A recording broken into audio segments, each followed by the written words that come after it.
Pero yung pinaka-main concern namin nun was somebody might slip.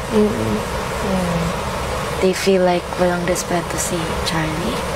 I feel like that's Ate Ivana's thing na. I think that's maybe like her perspective. Baka bilang Ate. Yeah. I don't think she said it to make you upset. Parang, diba?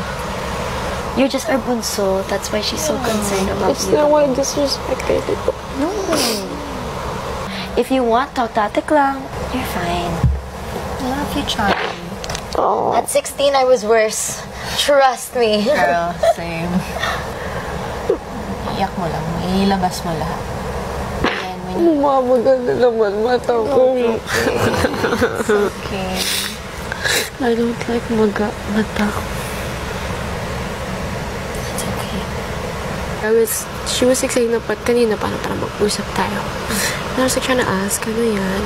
Like, are you mad at me ba? Like, I'm sorry. She told me in diretso na parang, we feel like kasi na parang wala kang respeto sa mga adults dito. Sabi niya, dapat maalala mo na bunso ka. At kahit pa paano, respetuhin mo yung mga adults.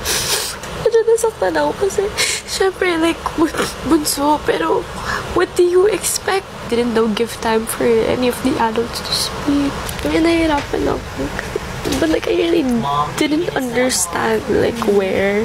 Kasi she doesn't appreciate the strong personality. No, she was... Baka nabigla lang siya. Where did she get bigla? She was telling me na, I know you have a strong personality. She was like, I know you're 16, I know you're mature, pero ganito. I want people to, thank you.